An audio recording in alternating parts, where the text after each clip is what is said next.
Inicio, doctor.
Ya.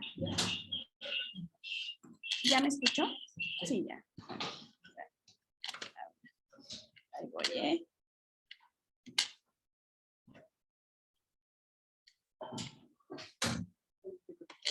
Sí, ok, vale, pues. Entonces vamos a iniciar con este tema que es acidosis y alcalosis metabólica. Cuando tenemos un trastorno ácido-base, vamos a ir por pasos, ¿sale? Para que esto sea un poco más sencillo y sea como dinámico y fácil de entender, vamos a ir por pasos. Lo primero es determinar que yo pienso que mi paciente tiene un trastorno ácido-base.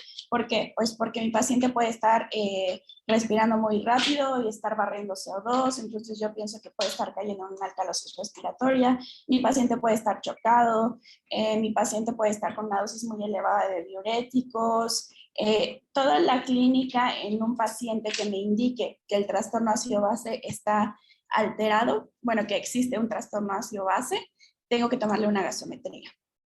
Una vez que tomo la gasometría, lo primero es determinar el trastorno primario. Lo siguiente es determinar la respuesta que tiene mi cuerpo ante este trastorno primario. Y posteriormente vamos a determinar cuál es el componente metabólico del trastorno. Es decir, qué en el cuerpo está ocasionando este trastorno. Entonces, iniciamos con la acidosis metabólica.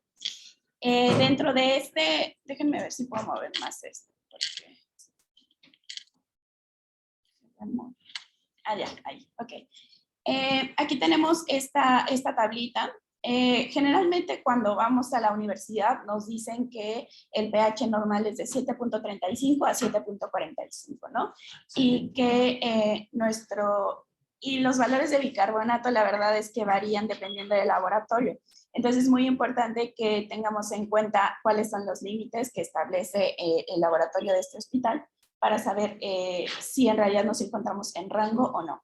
Pero New England dice que la acidosis metabólica se considera a partir de un pH menor de 7.38 y un bicarbonato menor de 22, ¿ok? Cuando tenemos un trastorno metabólico, nuestro cuerpo compensa con una respuesta respiratoria, ¿sale? Es decir, si nosotros estamos muy ácidos, lo que hace el cuerpo es hiperventilar para sacar CO2, que es nuestro primer ácido, y entonces regular el pH, ¿sale? Entonces, con esta fórmula es como nosotros podemos determinar si nuestro cuerpo está compensando o no está compensando. Si nuestro resultado da mayor o menor a esta respuesta esperada, entonces deberíamos pensar que tenemos un trastorno agregado, ¿sale? La respuesta respiratoria se completa más o menos a las 12-24 horas, pero tiene un inicio bastante rápido, a diferencia de la compensación que genera el riñón. Entonces, vamos con el ejemplo de esta gasometría que tenemos de un paciente aquí. Este es un paciente que tiene un pH de 7.31, ¿vale? Ya sea tomemos el corte de 7.35 o 7.38, este paciente está ácido, está en acidemia, ¿sale? Entonces, nuestro pH es de 7.31. Vemos que nuestro bicarbonato está en 17.9. Para los valores de New England, el bicarbonato está bajo, es decir, debajo de 22. Y nuestra PCO2 está en 35.8. Entonces, si realizamos la fórmula que les mostré anteriormente, sería 1.5 por el bicarbonato más 8 con un rango de más menos 2. Eso nos daría un resultado de 32.85 a 36.85. Y vemos que nuestro paciente se encuentra en ese rango, ¿sale? Como se encuentra en ese rango, exactamente decimos está compensado, no tenemos un trastorno respiratorio agregado, ¿vale? Este es como un ejemplo. Ahora, posteriormente a que encontramos que nuestro paciente está en acidosis metabólica, otra vez los pasos. Paso 1, la clínica. Paso 2, determinar cuál es mi trastorno primario. En este caso es la acidosis. ¿Cómo está mi respuesta compensatoria? Está compensando. Y la siguiente, ¿qué es en el cuerpo lo que me está ocasionando esta acidosis metabólica? Entonces, ahora en nuestro paso 5 vamos a determinar el anión gap. El anión gap, bueno, es esta diferencia que existe entre los cationes y los aniones, pero si este anión gap está por arriba de 12, lo que nosotros podemos decir es que el culpable de esta acidosis son aniones que normalmente no medimos, ¿ok? Estos aniones pueden ser la albúmina, pueden ser fosfatos, pueden ser otros que no incluyen el cloro y el bicarbonato. El cloro y el bicarbonato, ¿sale? Entonces nuestra fórmula para el anión gap es sodio menos cloro más bicarbonato. Hay algunos que incluyen el potasio, pero bueno, la mayoría de las fórmulas lo quitan, ¿sale? Entonces, si hacemos ese anión gap, podemos obtener diferentes resultados, ¿no? Ahora, el anión gap es importante que lo ajustemos a la albúmina. La albúmina es el principal anión no medido, ¿ok? Entonces, si mi paciente tiene una albúmina disminuida, por cada gramo de disminución de albúmina, mi anión gap disminuye 2.5. Y es importante que yo haga ese cálculo, porque si no lo hago, puedo determinar que mi anión gap está elevado cuando en realidad no lo está, porque 2.5 es una diferencia bastante significativa, ¿sale? Entonces, siempre recordar checar la albúmina. Ahora, este es un gráfico de cómo están los cationes, ¿no? Mi catión principal es el sodio, y acá tenemos a mis aniones. Los que siempre medimos son cloro y bicarbonato. Pero justo aquí, si yo me elevo por arriba de 12, entonces digo que los culpables son proteínas, fosfatos, citratos, sulfatos, ¿vale? Que son los que yo normalmente no mediría. Ahora, si yo ya determiné que mi anión gap está elevado, entonces vamos a las causas más comunes de ese anión gap elevado. Tenemos varias mnemotecnias, pero dentro de las principales está Goldmark. Goldmark está en inglés, entonces la G se refiere a los glicoles, ¿vale? Es etilenglicol, dietilglicol, propilenglicol, ¿vale? La O se refiere a 5-oxoprolina o el piroglutámico, que es por paracetamol, ¿sale? La L es por acidosis láctica de tipo L y la D es por acidosis láctica de tipo D, ¿vale? La M es metanol, la A es de aspirina, una de las R's es de insuficiencia renal, de falla renal, otra de las R's es de rabdomiólisis y la K es de cetoacidosis, ¿vale? Sabemos que dentro de las causas principales de una acidosis metabólica de anión gap elevado que recibimos aquí es la cetoacidosis diabética, ¿sale? Entonces, una vez que tenemos esta mnemotecnia, que ya vimos nuestra gaso y decimos, ok, ¿tiene el anión gap elevado? Yo digo, ok, ¿qué es lo que tiene mi paciente? ¿Tiene una sobreproducción de ácido o tiene una dificultad para la excreción de ácido, ¿sale? Entonces, por ejemplo, en una sobreproducción de ácido pensamos en la cetoacidosis. Para la cetoacidosis, pues tomaríamos cetonas en orina, ¿no? También existe las cetonas por por alcoholismo, ¿vale? Entonces, esta es una que no se nos debe de ir, porque normalmente lo que hacemos para medir cetonas es tomar como estatira en orina. Estatira en orina únicamente mide acetoacetato, que es el más común, y no el beta-hidroxibutirato, que es el más común en la cetoacidosis alcohólica, ¿vale? Entonces, eso no se nos puede ir. También puede ser por un ayuno. Dentro de la acidosis láctica de tipo L existen dos, la tipo A y la tipo B. La tipo A es de tipo hipóxica, ¿vale? Es decir, yo estoy produciendo ácido láctico porque mi glucólisis está siendo anaerobia, es decir, mi piruvato se está desviando hacia lactato porque no estoy recibiendo suficiente oxígeno. Esa falta de oxígeno puede ser porque estoy chocado, hipovolémico o séptico, o porque tengo una intoxicación ay, se me olvidó. Bueno, cuando respiras el gas, perdónenme. Y la tipo B es una de tipo no hipóxica, ¿sale? Mi lactato no se está produciendo porque yo no me pueda dirigir hacia la glucólisis aerobia, sino que tengo otras cosas, como por ejemplo medicamentos como los inhibidores de la transcriptasa inversa de tipo no nucleósidos que ocasionan este tipo de acidosis láctica. El propofol lo puede ocasionar, los salicilatos como es la A de Goldmark, ¿vale? O la ingesta de tolueno, ¿vale? Que esa no es muy común. Ahora, la acidosis láctica de tipo D, esta es una acidosis láctica que se genera con un lactato normal, porque el lactato que se mide es el tipo L. Y nuestro tipo D se genera sobre todo en síndrome de intestino corto, ¿vale? Entonces, si estamos, obviamente hay que tomar en cuenta el contexto del paciente. Si mi paciente tiene una patología de tipo gastrointestinal y yo estoy en una acidosis metabólica de anión GAP elevado y no encuentro mi razón y mi lactato está normal, no se nos puede ir este diagnóstico, ¿sale? Ahora, si yo en lugar de estar produciendo demasiado ácido, lo que sucede es que yo no lo estoy pudiendo eliminar, entonces puede estar en una insuficiencia renal, ¿vale? Puede hacer una rhabdomiólisis masiva, o puedo estar con esta cuestión de la intoxicación por paracetamol, ¿vale? Entonces, a tomar en cuenta todas estas razones. No me puedo meter en cada causa y explicárselas como específicamente porque mi clase duraría horas, pero pues básicamente es ir explorando poco a poco cuáles son mis razones más comunes y si de ahí mi diagnóstico no sale, pues entonces vámonos a lo más específico, ¿sale?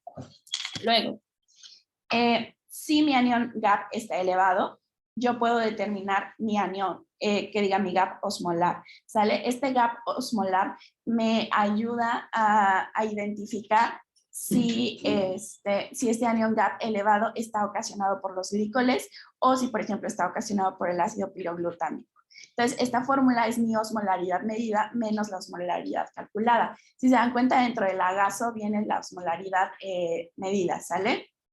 Y mi calculada ya sabemos que es el sodio por 2 más la glucosa entre 18 más el BUN si lo queremos tomar entre 2.8, ¿sale? Si esta diferencia es de más de 10 miliosmoles, entonces me podría ir a que mi causa es por glicoles, ¿sale? Estos glicoles generalmente se encuentran en anticongelantes, típico que se quieren suicidar o se equivocan de algún tipo de bote y se lo toman, o en productos químicos, cosméticos, ¿sale? Y si mi diferencia es menor de 10 miliosmoles, puedo sospechar que es por ácido piroglutámico, ¿sale? Pero pues la intoxicación por paracetamol pues suele ser un poco más evidente, pues porque sabemos que el paciente tomó mucho o porque es un niño que tenía el vasito ahí a un lado, ¿sale? Ahora, ya tenemos una acidosis metabólica de anión GAP elevado, ya vimos sus causas y ya vimos que hay que determinar el GAP osmolar, ¿sale? Ahora, si mi acidosis metabólica es de un anión GAP normal, yo tengo que identificar por qué es este anión GAP normal, ¿sale? Si yo lo que estoy haciendo es perder bicarbonato o si mi excreción de ácido está fallando, ¿ok? Entonces, si yo estuviera perdiendo bicarbonato, ¿por qué podría ser? Porque tengo diarrea, porque tengo algún tipo de fístula, ¿ok? Biliar, pancreática, dentro de las condiciones renales para perder bicarbonato, encontramos a la acidosis tubular renal de tipo proximal, que es la tipo 2. Esa afecta mi reabsorción de bicarbonato, ¿sale? Ahorita les muestro un dibujito.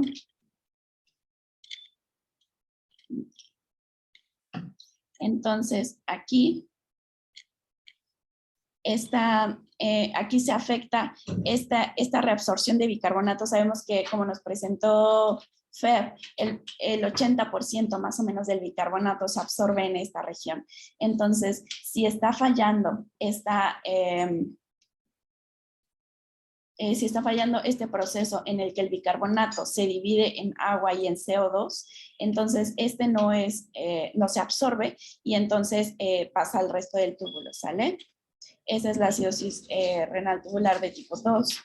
O puede ser también por medicamentos como tenofovir o los inhibidores de la anhidrasa carbónica. Si vieron en este dibujito que les mostré, lo que genera que mi bicarbonato se divida en agua y en CO2 es una anhidrasa carbónica.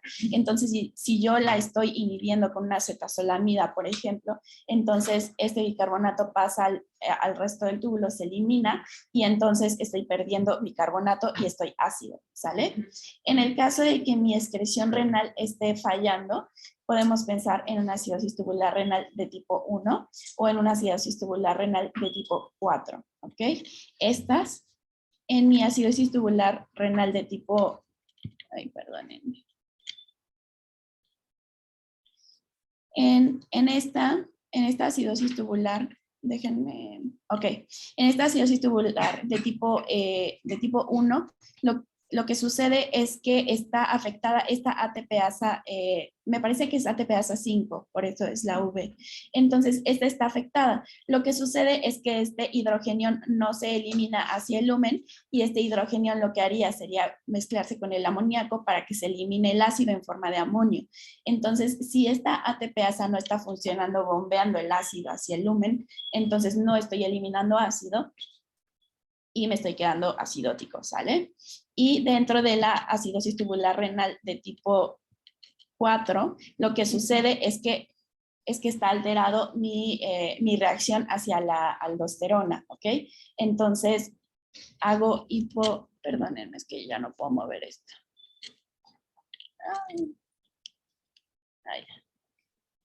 Sale. Ajá. Entonces, aquí está alterado mi reacción hacia la aldosterona y lo que sucede es que en lugar,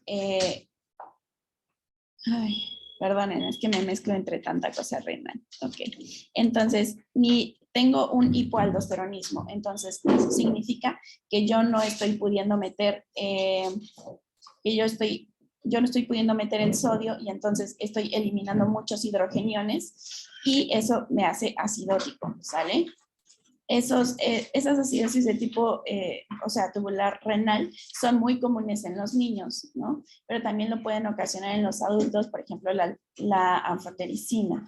También mi acidosis metabólica de anión GAP normal, que también le llamamos hiperclorémica, es porque también utilizamos muchísima resucitación con solución salina en los hospitales, entonces aumenta mi acidosis al aumentar mi cloro, ¿sale?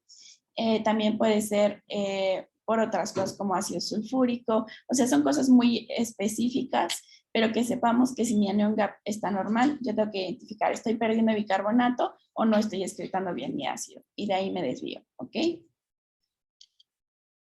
Ahora, si mi anión GAP está normal, ahora tengo que determinar mi anión GAP urinario. ¿Esto por qué lo hago? Generalmente, para determinar si la causa de mi acidosis metabólica de anión GAP normal es renal o extrarrenal, lo que yo haría sería medir mi amonio en orina. Pero como eso generalmente no se realiza, lo que hago es determinar un anión GAP urinario, que es como un subrogado de este amonio que estoy eliminando. Entonces, si este anión GAP me sale positivo, significa que mi causa de pérdida es renal. Ajá. Que tendría una lesión renal, una acidosis tubular renal o un hipoaldosteronismo. En caso de que dentro de las características de mi paciente él esté poliúrico o tenga un pH urinario mayor de 6.5 o un sodio bajo, el anion gap urinario no me sirve tanto, entonces valdría la pena calcular un gap osmolar urinario, ¿sale? Entonces, en este también, si mi diferencia, o bueno, si mi gap osmolar urinario sale menor de 40 milimoles, entonces tengo una alteración en la excreción renal de amonio y otra vez, mi causa de pérdida es renal, no es extrarrenal, ¿ok? Entonces ahora que ya los hice un montón de bolas, vamos a irnos en este esquema paso por paso otra vez, ¿vale? Para asentar como las ideas. Entonces estoy en acidemia, mi pH es menor de 7.38. Entonces, ok, ya vi el pH, me voy hacia el bicarbonato. Mi bicarbonato está debajo de 22, ok. ¿Cómo está mi respuesta respiratoria ante esta acidosis metabólica? ¿Estoy compensando o tengo un trastorno respiratorio agregado? Si yo, por ejemplo, saco una PCO2 esperada de, no sé, 25, por ejemplo, y en realidad yo la tengo como en 19, entonces significa que estoy en una alcalosis respiratoria también, ¿sale? Que eso lo veremos en trastornos mixtos. Una vez que ya determiné cómo está mi respuesta y si tengo otro trastorno ácido base agregado o estoy solo en acidosis metabólica, me voy a medir mi anion gap. Obviamente, como ya les dije, hay que corregirlo por la albúmina. Si mi anion gap está elevado, esto de delta-delta lo van a ver en trastornos mixtos, pero entonces si mi anion gap está elevado, pues entonces empiezo a pensar en acidosis láctica, en cetoacidosis diabética, en alcoholes, ¿ok? Y entonces mido mi gap osmolar. Si mi gap osmolar, como ya les mostré, está por arriba de 10, pues pienso en mis glicoles. Ahora, si mi anion gap está normal, calculo mi anion gap urinario o el gap osmolar urinario dependiendo de las características de mi paciente. Y si este anion gap, por ejemplo, está negativo, entonces yo digo, mi pérdida es extrarrenal, ¿ok? Y mi pérdida extrarrenal sería bicarbonato, ¿ok? Estoy perdiendo bicarbonato, ¿por qué? Porque tengo diarrea, porque tengo una acidosis tubular renal proximal, ajá, o porque tengo una infusión de cloro, ¿sale? Y en caso de que mi anion gap esté positivo, entonces ya pienso que mi pérdida es renal, ajá. Ok, hasta aquí, ¿dudas? ¿No? Vamos a repasar con este otro también, ¿ok? ¿Sale? Entonces ya vimos nuestro bicarbonato. Aquí, si se dan cuenta, la literatura muestra diferentes valores. Por eso es muy importante que nos apeguemos a los valores que tenemos en nuestro laboratorio. Entonces, por ejemplo, aquí dicen que el bicarbonato menor de 20, ya decían que de 22. Ajá. Y mi pH menor de 7.38. Mido mi respuesta respiratoria, ¿ok? Y ya determino si estoy solo en un trastorno o estoy en trastorno mixto. Corrijo mi anion gap y determino si está elevado. Si está elevado, otra vez cetoacidosis diabética, por ejemplo, o por ayuno, o cetoacidosis alcohólica, o acidosis láctica, ¿sale? Y aquí tengo que medir mi gap osmolar, como ya les decía, mis glicoles acá, o mi ácido piroglutámico. Y de este lado, si mi anion gap está normal, entonces mi acidosis es hiperclorémica, ¿sale? Esto de hiperclorémica es importante que entiendan, como les mostré en las barras del inicio. Mis aniones varían en sus concentraciones, ¿sale? Entonces, si yo entro en acidosis, mi bicarbonato está disminuyendo, ¿sale? Entonces, esa barra de los aniones disminuye. Pero si mi bicarbonato no es lo que está disminuyendo, puede ser que mi cloro sea lo que sí está aumentando, ¿ok? ¿Sale? Entonces, por eso se le llama de tipo hiperclorémica, porque no es pérdida de bicarbonato, ¿sale? Y ahora aquí, pues ya pensamos en que le estamos metiendo muchísima solución salina, o que tiene diarrea, o que tiene algún tipo de fístula. Ok. Antes de entrar a la alcalosis metabólica, ¿alguna duda? ¿Seguros no? ¿No? Bueno, ok. Entonces, vamos a entrar a la alcalosis metabólica. Ahora tenemos este otro esquemita que nos dice mi pH mayor a 7.42 y mi bicarbonato mayor a 26, ¿sale? Entonces, esta es mi fórmula para determinar qué respuesta respiratoria estoy teniendo yo ante este trastorno metabólico, ¿sale? Esta respuesta yo la esperaría más o menos en 24 a 36 horas, pero otra vez recordemos que la respuesta respiratoria es casi inmediata a diferencia de lo que puede ocasionar el riñón, ¿sale? Si en este caso, por ejemplo, ok, en esta caso, este paciente tiene un pH de 7.488, ajá, entonces ya estamos en alcalosis, ¿vale? Ahora, mi PCO2 está en 35.8 y mi bicarbonato está en 27, ¿sale? Ya cumplimos con los parámetros para tener una alcalosis metabólica. Ahora hacemos nuestra fórmula y decimos, mi resultado, es decir, mi PCO2 debería estar entre 40.1 y 44.1, pero en realidad yo la tengo en 35.8. Entonces, ¿qué quiere decir eso? Que yo tengo una alcalosis metabólica y como mi valor de PCO2 está por debajo de lo que yo debería tener, entonces consideramos que estoy en una alcalosis respiratoria también, ¿sale? Eso sería un trastorno mixto, que ya lo veremos. Ahora, en la alcalosis metabólica tienen, alguna literatura describe que tiene estas tres fases. Una fase de generación en donde estamos perdiendo hidrogeniones y cloruro, ya sea vía gástrica o renal, y tenemos la fase de mantenimiento.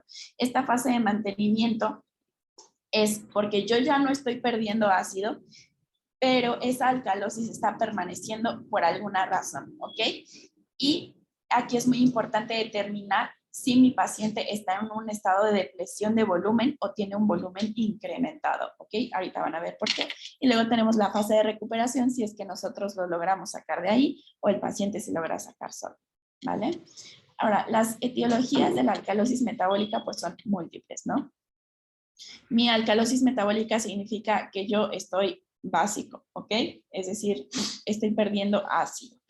¿Por qué lo puedo estar perdiendo? Pues, por ejemplo, porque estoy vomitando muchísimo, porque me hicieron una aspiración de la sonda nasogástrica muy profusa. ¿Por qué? Pues porque en el estómago tengo ácido clorhídrico. Ajá. Entonces, esta secreción de ácido que yo tengo hacia el estómago, si me la retiran, entonces yo me empiezo a volver básico. Y en el estómago, esta secreción de ácido hacia el estómago está acoplada a un mecanismo que mete bicarbonato hacia el lumen sanguíneo, ¿ok? Entonces, imagínense, si yo estoy secretando ácido y me lo quitan, entonces yo lo que hago es secretar más ácido y eso significa que por el otro lado estoy metiendo más bicarbonato. Entonces, pierdo ácido y meto bicarbonato, me vuelvo alcalótico, ¿sale? También puede ser que yo esté utilizando diuréticos de asa o tiazidas, por ejemplo, o tengo algún síndrome genético como el síndrome de Bartter, que simula un diurético de asa, o un síndrome de Gittelman que simula un diurético tiazídico, ¿sale? También puede ser que estoy utilizando demasiados laxantes. En la fibrosis quística, ellos hacen algo que se llama síndrome de pseudo-Bartter, que es que también empiezan a perder mucho cloro. Ahorita les voy a mostrar el esquema renal para que entiendan más o menos por qué sucede. Aparte de que pierden, o sea, ellos sabemos que tienen una alteración en los canales de cloro, entonces lo que hacen es concentrar muchísimo sus secreciones y sus secreciones se vuelven espesas. ¿Pero por qué? Porque tienen mucho sodio y ese sodio arrastra agua, pero con el sodio va el cloruro, ¿sale? Y ahorita veremos por qué el cloruro ocasiona eso. También puede estar el paciente en un estado post-hipercápnico. Eso sucede mucho en los pacientes con EPOC, con exacerbaciones, por ejemplo. Ellos son pacientes que están acostumbrados a estar hipercápnicos. Ajá. Entonces, esa compensación que hace el cuerpo del bicarbonato para compensar tanto ácido del CO2, hay veces en las que el CO2 cede la exacerbación del EPOC y ya no tengo tanto CO2, pero el bicarbonato se mantiene arriba. Ajá. Entonces, eso me puede dejar alcalótico. También puede ser que tenga una ileostomía y que esté gastando muchísimo, ajá, por el intestino. Ahora, estas son causas cuando tengo el volumen depletado, pero cuando tengo mi volumen pues, mayor incrementado, exacto, podría ser un aldosteronismo, podrían ser tumores secretores de renina, ajá. Entonces, también el síndrome de Little, que esta es una hiperfunción del ENaC. Ya veremos que el ENaC es un canal que lo que hace es meter el sodio, y en el momento en el que mete el sodio, excreta potasio junto con hidrogeniones. Entonces, eso hace que yo pierda ácido, ¿sale? Ok, entonces aquí. Esto es importante. ¿Por qué se mantiene esta alcalosis metabólica cuando yo tengo mi volumen depletado? ¿Por qué? Porque mi función renal puede estar disminuida, ¿ok? Si estoy chocado, mi función renal está disminuida y entonces no aclaro tanto bicarbonato como debería de estar aclarando, ¿sale? Y entonces este se reabsorbe y me queda alcalótico.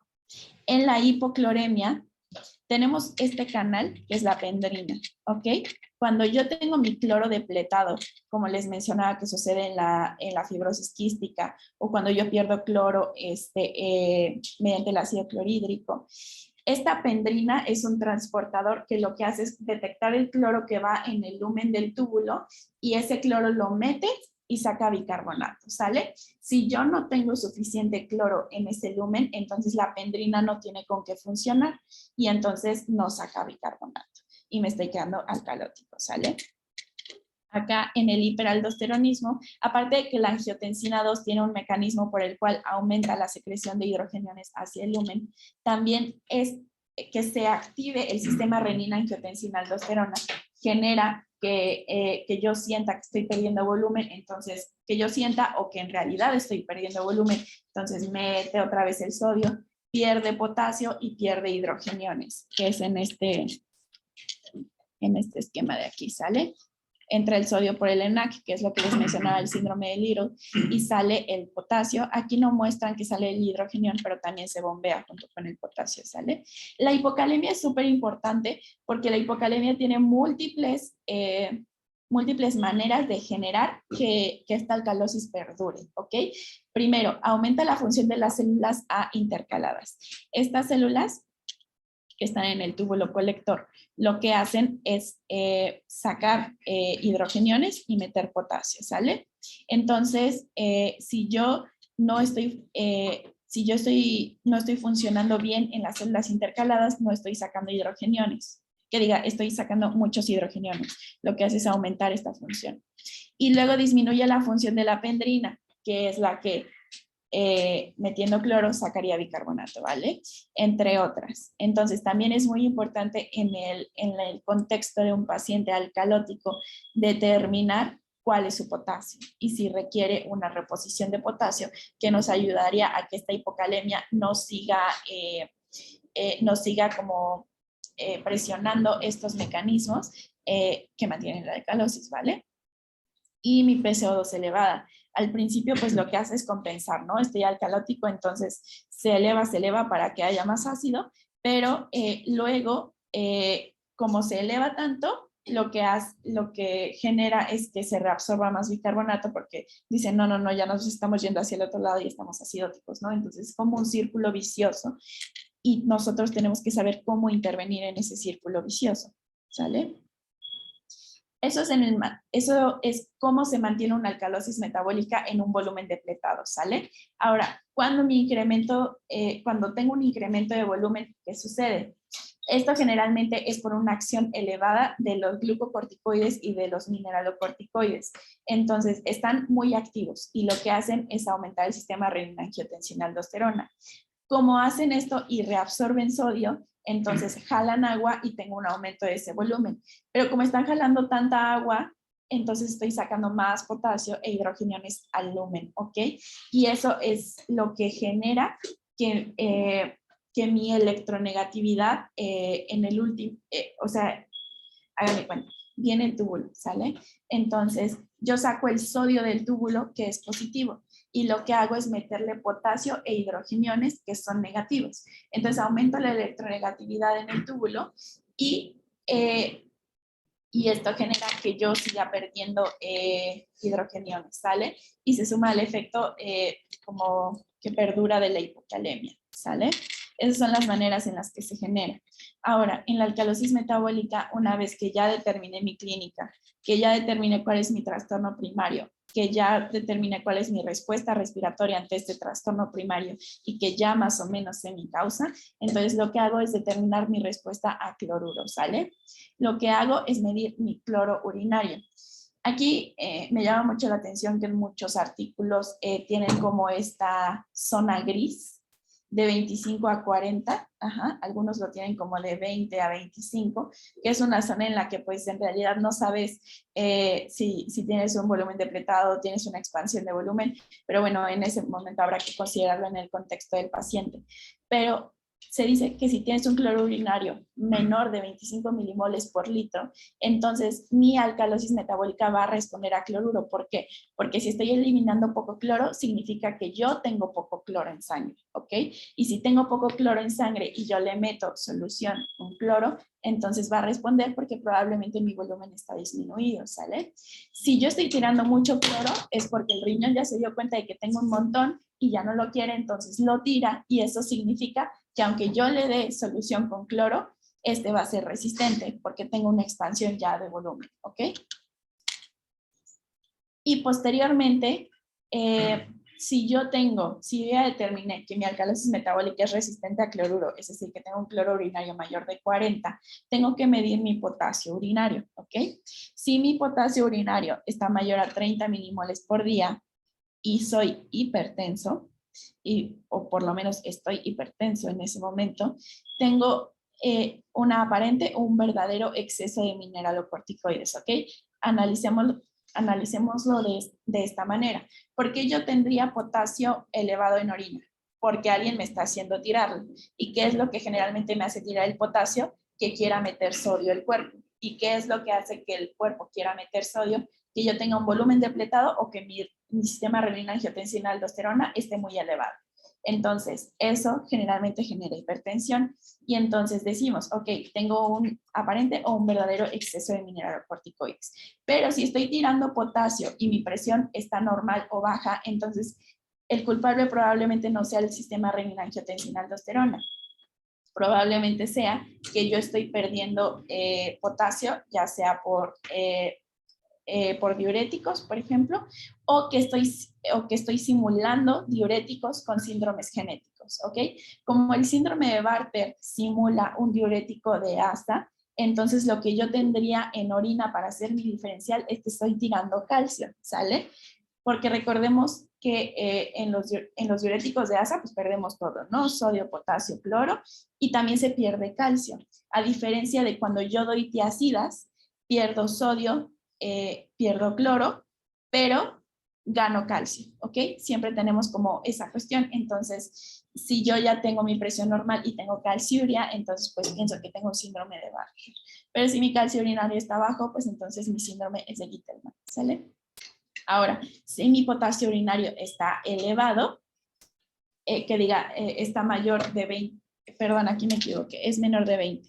Ahorita lo corrijo. Si mi potasio urinario está menor de 20 milimoles día en la orina, significa que yo no estoy perdiendo potasio por la orina, ¿sale? Entonces probablemente mi pérdida sea extrarrenal, como por ejemplo un abuso de laxantes, ¿sale? Y ahora, ok, vámonos a este esquemita, ¿sale? Otra vez para repasar. Alcalosis metabólica. Aquí, por ejemplo, consideran un pH de 7.44 y un bicarbonato mayor de 27. Ahora, yo ya determiné que estoy metabólicamente alcalótico. ¿Ok? Ya, tengo alcalosis metabólica. ¿Cuál es mi respuesta respiratoria ante esto? Ya yo determino si estoy compensando o tengo un trastorno agregado. Luego, lo que hago es medir mi cloro en orina, ¿ok? Si mi cloro está menor de 20, significa que no lo... significa que lo estoy perdiendo por vómito, por succión de la sonda nasogástrica, porque estoy usando laxantes o porque tengo una diarrea perdedora de cloro, por ejemplo. O un adenoma velloso. Estos adenomas vellosos a veces son hipersecretores, entonces lo que hacen es sacar mucho moco y se pierde mucho cloro, ¿sale? O eso si mi pérdida fuera extrarrenal, pero si mi pérdida es renal, pues yo podría pensar, Aquí nos ponen la fibrosis quística con un asterisco porque la fibrosis quística podría tener tanto cloro urinario disminuido como cloro urinario elevado. Entonces eso pues tomémoslo con reserva. Aquí tuvimos un caso de un paciente con fibrosis quística, pero la verdad es que es bastante raro. Lo tenemos porque pues, somos el Centro Médico Nacional, ¿no? Pero generalmente no vamos a encontrar un paciente con fibrosis quística, pero es importante saberlo. O que yo tengo un estado post-hipercápnico, ¿sale? Si mi cloro, al contrario, está elevado en orina, entonces yo pienso, ¿tengo hipertensión? Sí, sí tengo hipertensión. Ok, entonces pensamos en nuestro sistema RAS, que podría ser desde que yo tenga un aldosteronismo, un hiperaldosteronismo primario, o que yo venga desde el inicio del sistema y tenga tumores productores de renina, o que yo tenga una estenosis en la arteria renal, lo que significa que mi riñón va a censar que no tiene suficiente volumen y lo que va a hacer es meter sodio, agua, ¿sale? El síndrome de Little, que ya les había dicho de LENAC, ajá. Y si no estoy hipertenso, entonces son diuréticos, es decir, yo le di diuréticos recientemente a mi paciente, sí, bueno, ok, piensa en cuáles y ahí está la razón por la cual estás perdiendo, ok, pero si no, entonces pensemos, por ejemplo, en los síndromes que ya les mencioné, que es el de Bartter, el de Gittelman. Y este es el último, este es el de New England, que a mí me parece que es como el más fácil de entender. Entonces, ahora, otra vez. Checo mi gaso, estoy alcalótico. Checo mi bicarbonato está elevado. Alcalosis metabólica. Checo mi PCO2 y hago mi fórmula. Mi PCO2 es igual a mi PCO2 esperada, o la tengo más alta o la tengo más baja, ¿sale? Ahí ya determinamos otra cosa. Ahora, aquí nos hacen como énfasis en que si yo ingerí algún tipo de alcalótico, si yo ingerí alguna base o si tengo una hipercalcemia severa, pues se podría pensar en este síndrome, este síndrome que la verdad es que es bastante raro, pero si no, que es la mayor parte de las veces, entonces yo digo, ¿soy resistente a cloro o respondo a cloro? Es decir, ¿mi volumen está o no está depletado? Si está depletado, pues entonces estoy perdiendo por algún lado, ¿no? O sea, vomité un montón, me aspiraron un montón, tengo diuréticos. Si soy resistente a cloro, es decir, mi volumen está elevado, tenemos que analizar cómo está mi potasio, que es la última diapositiva que les puse. Si mi potasio está bajo, entonces no lo estoy perdiendo por orina, sino que lo estoy perdiendo por otro lado y son probablemente uso de laxantes. Pero si mi potasio está elevado, otra vez, ¿por qué perdería yo potasio en la orina? Pues porque alguien me está haciendo perderlo, que es probablemente la reabsorción de sodio y de agua por el sistema renina-angiotensina-aldosterona. Si tengo elevada la presión, entonces ese es el culpable, pero si no la tengo elevada, entonces lo estoy perdiendo por una acción de tipo diurético como el síndrome de Gittelman o el síndrome de Bartter. Y pues básicamente con eso concluye mi presentación. Lamento mucho no tener tanto tiempo para explicarles paso por paso cómo diferenciaríamos una de otra, pero pues intenté hacerlo en el menor tiempo posible. ¿Alguna duda? ¿Algo que haya dicho mal? ¿Algo que quieran recalcar? Hay un modelo. ¿Puedes poner? Sí. Hay un nuevo modelo que justamente es de un mexicano, que es el doctor Jesús Salvador Sánchez. No sé si lo han escuchado. En el cual él hace una propuesta y es interesante porque te propone que en 3 pasos puedes hacer el abordaje de un desequilibrio ácido básico, ¿de acuerdo? De forma primaria. ¿Ok? En este desequilibrio lo que vas a considerar van a ser 2 cosas importantes de forma inicial, que es tu pH, ¿de acuerdo? Tu pH, como lo vienes manejando en este caso, y en este tú vas a determinar si tu pH se encuentra alterado o no se encuentra alterado, ¿de acuerdo? Hipotéticamente, si tu pH no se encuentra alterado, tu segundo paso, a diferencia de los que ya están propuestos por la guía francesa, que fue uno de los algoritmos que puso, de New England, no, ustedes se llaman, pero en este caso, este algoritmo es muy bueno porque pone pH, PCO2 y después te vas a tu déficit de base. ¿De acuerdo? se han dado cuenta que frecuentemente en las entregas, luego decimos, tiene una acidosis metabólica, bla, bla, y dicen, acá tiene el bicarbonato apenas lo tiene en 20, tiene el pH de 7.38, está normal, pero tiene un déficit de bases que se encuentra con -8, por ejemplo, -3, -5, ¿no? Entonces, esta propuesta que se está haciendo por este doctor es que justamente el déficit de base tiene una implicación a nivel metabólico, ¿de acuerdo? Lo que más me importa es esa parte, que se recapte la parte metabólica, en el cual justamente la carga hacia positiva, o sea, la carga positiva del déficit de base, más de 2, nos está traduciendo un incremento de la ganancia de bases. Y esto es lo que condiciona en este caso, es que tú determines que tu paciente tiene un trastorno metabólico de tipo alcalosis metabólica, sin la necesidad de hacer todo este rollo, literalmente. Podríamos poner el ejemplo que ayer, por ejemplo,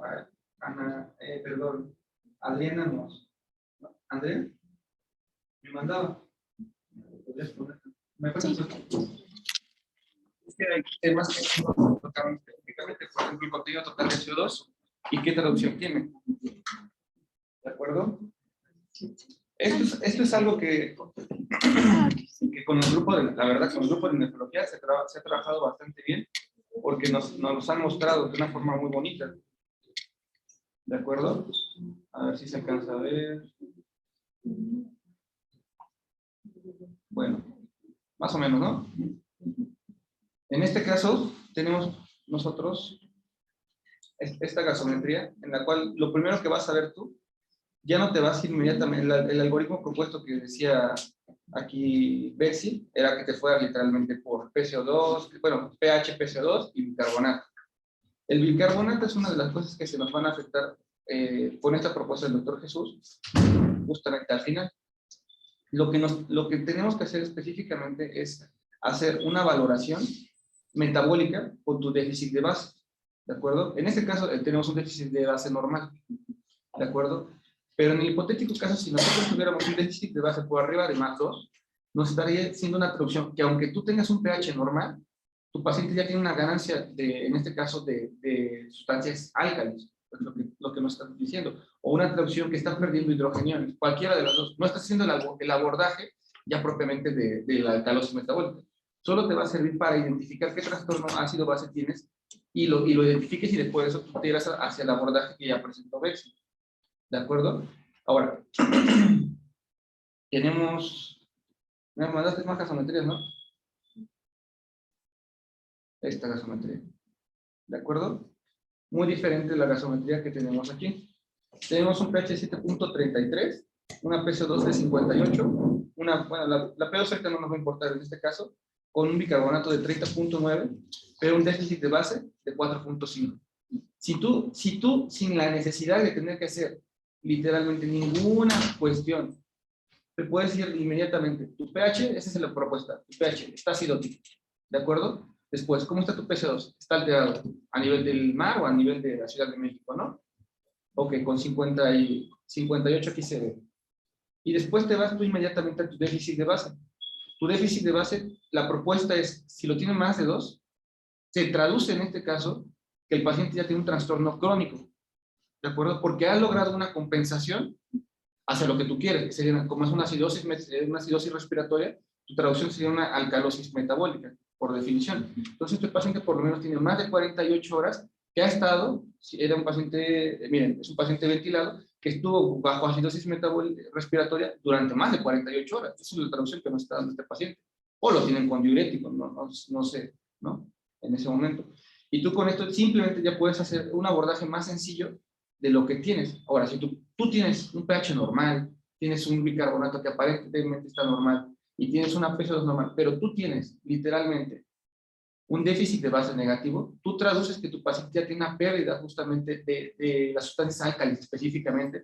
Aquí no voy a hablar de que está ganando hidrógeno, solamente que hay una pérdida de sustancias álcalis y que el paciente literalmente está cursando ya con una acidosis metabólica, que aunque no tengas la modificación específicamente de tu bicarbonato, ya tienes una modificación sobre tu déficit de base. Y esto es lo que comentábamos en una discusión de uno de nuestros pacientes en la rotación, ¿no? Que anteriormente incluso el déficit de base era considerado así, lo veía un médico y lo primero que decía, no, está ácido, tiene déficit de -4, échale agua, ¿no? Era como que la traducción clínica que le daban frecuentemente a esto, justamente con la finalidad de incrementar estas sustancias bases. Frecuentemente lo que se hacía era la utilización de soluciones balanceadas, ¿no? Que no tenemos tal cual balanceadas. Ahora, otra cosa que estas gasometrías, que por fortuna nosotros la tenemos, la tenemos aquí. Contenido total de CO2. ¿De acuerdo? En este caso, no es tal cual el CO2 que tú estás, tu presión arterial de CO2 que estás manejando, sino en realidad es una traducción de tu nivel de bicarbonato que se encuentra tanto libre, que es el que estás midiendo en este caso aquí, como el que se encuentra disuelto. Tenemos 3 compartimentos específicamente. Entonces, este contenido total nos está traduciendo el verdadero nivel de bicarbonato que tenemos en la sangre, ¿de acuerdo? Y es por esa situación que ustedes, cuando vayan a hacer una valoración específicamente del nivel de bicarbonato, actualmente no se recomienda utilizar simplemente este nivel de bicarbonato. Lo que tendremos que hacer frecuentemente es irnos a este CTO2 y hacer la valoración completa, que se modifica completamente. Es por eso que tus valores a veces se ven modificados, de 23, por ejemplo, a 29, que es uno de los portes que se utiliza frecuentemente aquí. Pues bueno, ahí está incluso, ¿no? Entonces, con esto tú haces una mejor traducción sobre tu nivel de bicarbonato que tienes. Entonces, tienes un nivel de bicarbonato que está incrementado en todos sus compartimentos, literalmente. Esto te está traduciendo que tu paciente ha logrado una compensación de esta acidosis respiratoria y por ende tu paciente, yo estoy seguro que este paciente estuvo manejado bajo la ventilación durante más de 48 horas de forma, o estuvo hipoventilado, o estaba telexiado, no sé, alguna causa respiratoria, y no lo logramos específicamente compensar con la respiratoria, y tuvo que entrar los mecanismos alternos. Ahora, esto es importante que no solamente se quede como a nivel de, vamos a poner el diagnóstico de que tiene un desequilibrio ácido-base y vamos a poner que es una acidosis respiratoria con una alcalosis metabólica compensada aparentemente. ¿Por qué situación no es solamente importante? Porque ustedes tienen efectivamente aquí otras sustancias que nos está dando. Y hipotéticamente que no estuviera tan calibrado y demás. Hace un momento, aquí veis, hacía el comentario. Si ustedes tuvieran el contexto de un paciente con una acidosis metabólica, le hicieron el diagnóstico, es de un anion gap, bueno, no tiene anion gap por definición, está a 10 el anion gap, ¿de acuerdo? Y este anion gap, ustedes observan que su cloro se encuentra en 115, sin la necesidad de que ustedes terminen un algoritmo inmediatamente, que se vayan hacia justamente el delta gap que tenemos que sacar de más. Ustedes ya tienen una historia de que tu paciente tiene una hipercloremia. Y por esto te hace una traducción a que tú tienes que hacer o una modificación específicamente de las soluciones de base que estamos utilizando, que hemos venido constantemente comentándolo, ¿no? Solo hay 5 indicaciones específicas de continuar con soluciones de base. Los pacientes, en la actualidad, no hay una indicación que le digas, todos tienen que tener solución de base, ¿no? ¿Cuáles son las indicaciones de soluciones de base que habíamos comentado, Alejandro? Uno puede ser pérdida de líquido. Ajá.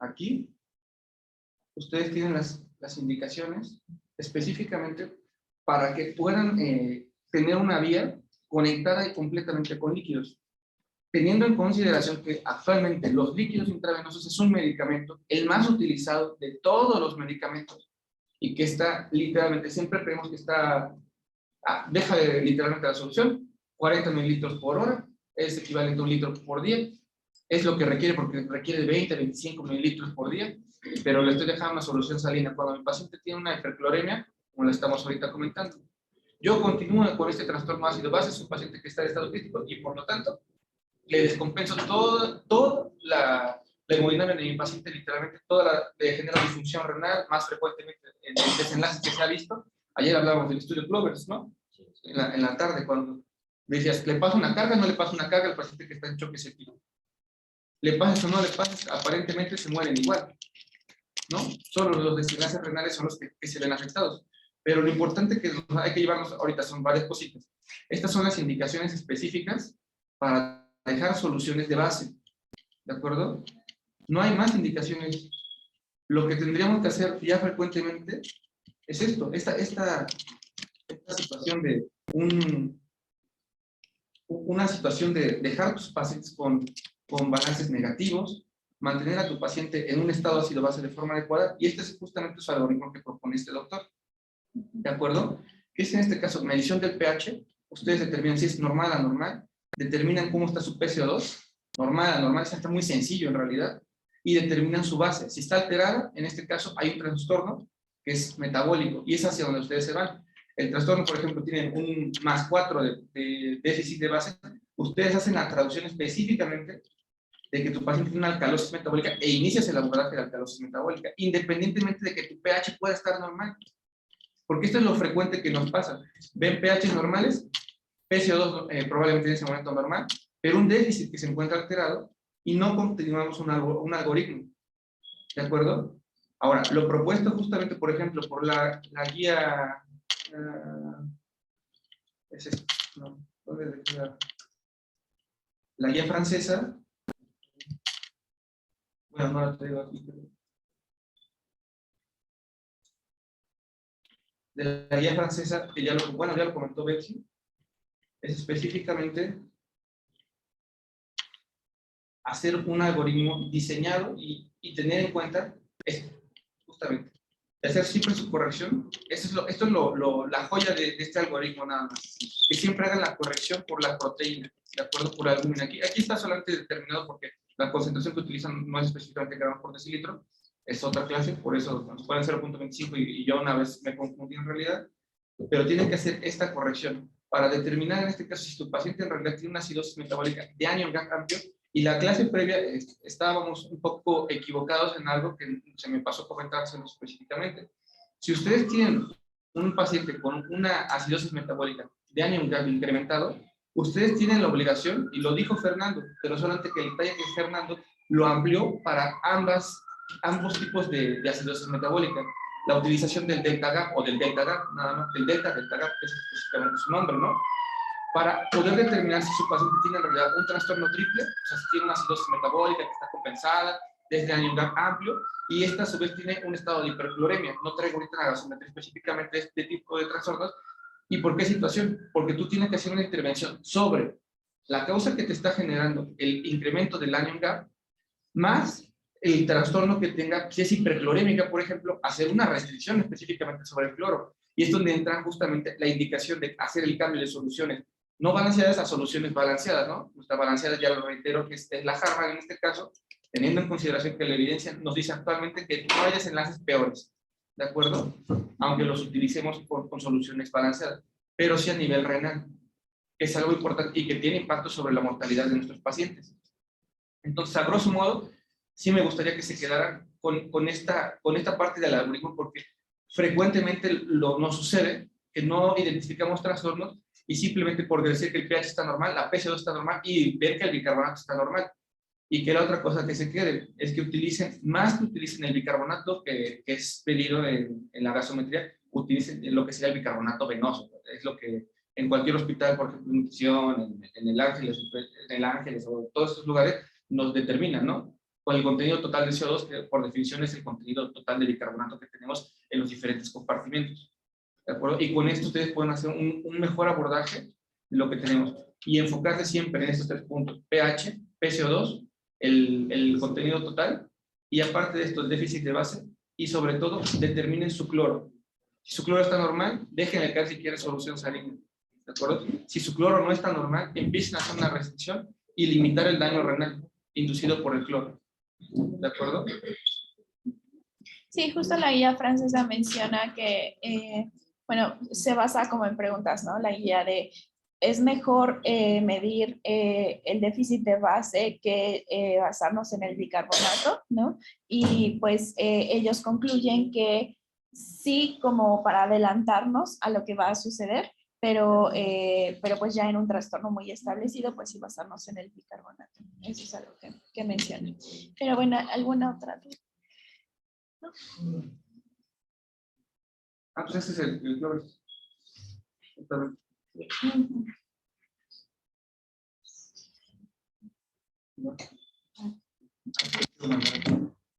Muchas gracias.